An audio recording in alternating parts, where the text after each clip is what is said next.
Let's do a quick understanding of the optional paper for Geography 2022 this time.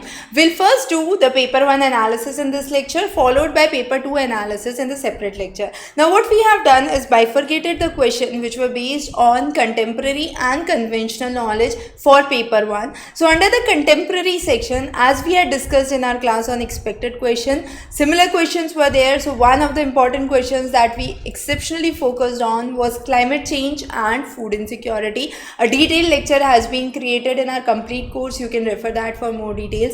And then was the industrial revolution 4.0, which focuses on automation. Now how automation has been changing economies, labor relations and trade. Also, the trade patterns are now creating new opportunities. An article on this is extremely important because with shifting in the trade patterns, how new opportunities are created. So there were countries who had excessively lockdown, which were under excessive lockdown during the COVID pandemic period, and as a result industries had to move out from that location to another location and new hubs were created. Also, Make in Country initiative was started by numerous economies and numerous nations, and therefore the companies are now retreating back to their native places. So there are various global trade patterns which are shifting, which was another question.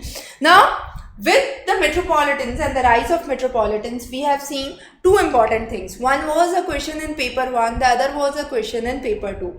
That is overcrowding, shortage of housing, which leads to problems of slum.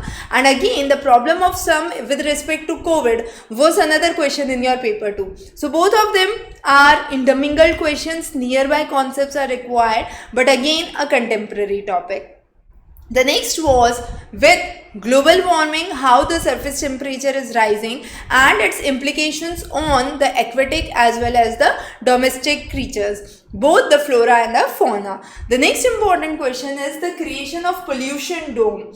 Delhi NCR is a perfect example. Again, Delhi NCR and the problem of pollution with stubble burning was a question in paper 2. So similar question asked here again, and then another question on environmental hazards.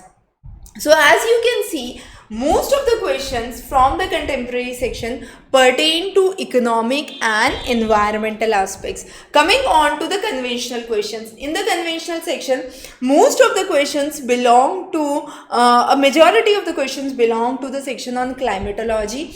We also had questions which were based on conventional theory. For example, what is von Thunen theory in agriculture? Its relevance in present day context. Now this is a very traditional questions. Over the years this kind of questions has been asked. A good way is to prepare how to answer this question. The next was a question on rank size rule and its implications. Migration, push-pull factors. So human geography, there was question on quantitative revolution. In political geography, it was a question on what is geometric boundaries.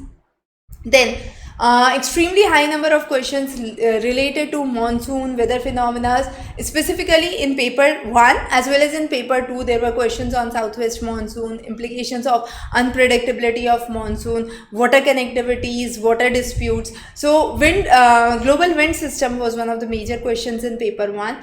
Then there were questions on the mountain ranges, soil profile, channel morphology, speleotherms, what is coral bleaching, corals getting white. Now these were kind of conventional questions. We have discussed those across our complete lecture course, which is available in the description below.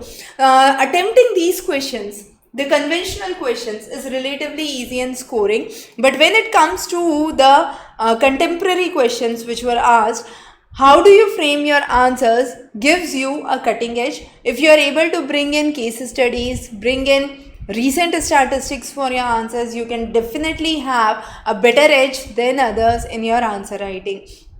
But as we have seen with the recent paper patterns, there have been more emphasis on the applicative aspects of geography. It's not the questions related to core geography. The percentage of that has reduced to just 50% or less, but there has been a huge segment which focuses on development, environment, economic aspects and regional development. So that is where the main focus lies for paper 1. We would be covering paper 2 analysis in a separate lecture, and for more information follow the links below. Wish you good luck.